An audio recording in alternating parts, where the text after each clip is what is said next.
สบายดีเพื่อนๆที่เขามาเบิงส่องของบ้านหน่อยชาแนลเนาะวันนี้บ้านหน่อยชาแนลจะมาแนะนำวิธีการ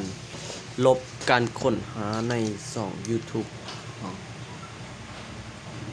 ก่อนอื่นหมดเขาก็จิ้มใส่ส่องค้นหาแล้วเขาก็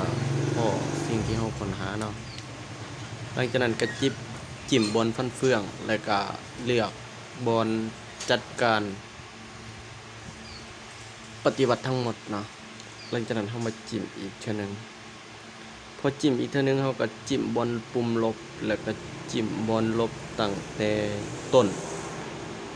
จิ้มอีกเท่านึงเขาก็จิ้มบนปุ่มลบตัวนี้เนาะหลังจากนั้นคลิกบนทับศัพท์เพียงเท่านี้เขาก็สามารถลบสิ่งที่เขาค้นหาได้จาก YouTube แล้วโอเคสำเร็จเสร็จสิ้นขอบใจหลายๆสำหรับทุกๆคนทุกๆท่านที่เข้ามาเบิ่งมาชมใน2ของบ่ได้นะ